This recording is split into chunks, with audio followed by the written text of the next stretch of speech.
دین سے دوری اور ناواقفیت قرآن و سنت سے، اس کے لیے جال بچھا دیا گیا ہے آج کل چینلوں کے ذریعے سے، انٹرنیٹ کے ذریعے سے، صبح سے لے کے شام تک، شام سے لے کے صبح تک اکثریت مشغول ہے اس میں۔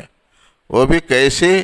ایسی مشغول ہے، اماں پکار رہی بچہ نہیں سن رہا، بابا پکار رہا بچہ نہیں سن رہا، ایسے مشغول ہے۔ حالانکہ پوری خرابیاں دنیا بھر کی سمیٹ کر وہ چھوٹی سی سم میں رکھ دی گئی ہے، اور کرنٹ کے ذریعے سے پوری دنیا بھر کی گندگیاں سمیٹنے کا ایک سسٹم اس میں قائم کیا گیا ہے، اور لوگ ہیں کہ اس کو اپنی زندگی کا سب سے قیمتی سرمایہ سمجھ رہے ہیں۔ میاں بیوی کا جھگڑا آیا، میں نے پوچھا بیوی سے، شوہر سے، کاہے کو علیحدگی چاہ رہی؟ انہوں نے کہا کہ اس کو موبائل دلانا کہتے۔ بولا بھائی موبائل دلانا ہے تو دلا دیجئے، کیا ہے وہ ایک معمولی سا چھوٹا سا جو آتا 2-4 انچ کا، اماں باؤ کو سلام علیک کر لیتی ہوں گی، خیریت پوچھ لیتی ہوں گی، دلا دو۔ وہ تو پہلے دلا کے ہوں مول صاحب، پھر کیا چاہ رہی؟ بولا تو نہیں، اس کو بڑا فون ہونا کہتے ہیں۔ بولا بھائی بڑا فون یہ لے کے کیا کرے گی؟ اب جھگڑا ختم کرنے، روز کی گرگری ختم کرنے کے واسطے ذرا سا بڑا دلا دینا تھا۔ تو نہیں وہ بہت بڑا دلاؤ بول رہی۔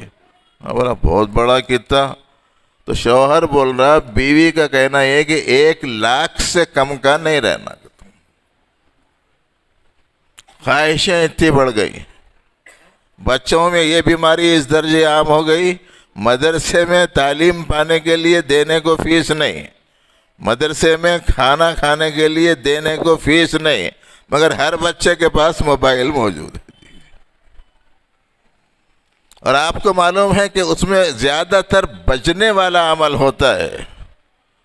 ام المومنین حضرت عائشہ صدیقہ رضی اللہ عنہا کہ گھر ایک عورت آئی ایک چھوٹی سے بچی کو لے کر، جس کے پاؤں میں چین پڑی ہوئی تھی بچی کے، اور اس میں 1-2 گھنگرو شاید لگے ہوئے تھے، کیونکہ بی بی عائشہ رضی اللہ عنہا کا حجرہ بالکل چھوٹا تھا۔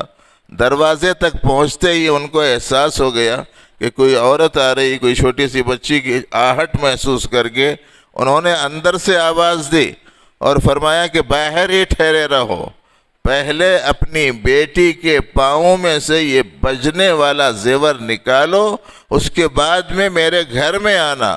اس زمانے کی عورتیں بات مانا کرتی تھیں۔ اس عورت نے بیٹی کے پاؤں میں سے چین کاٹ دی اور پھر اس اندر آنے کی انہوں نے اجازت دی۔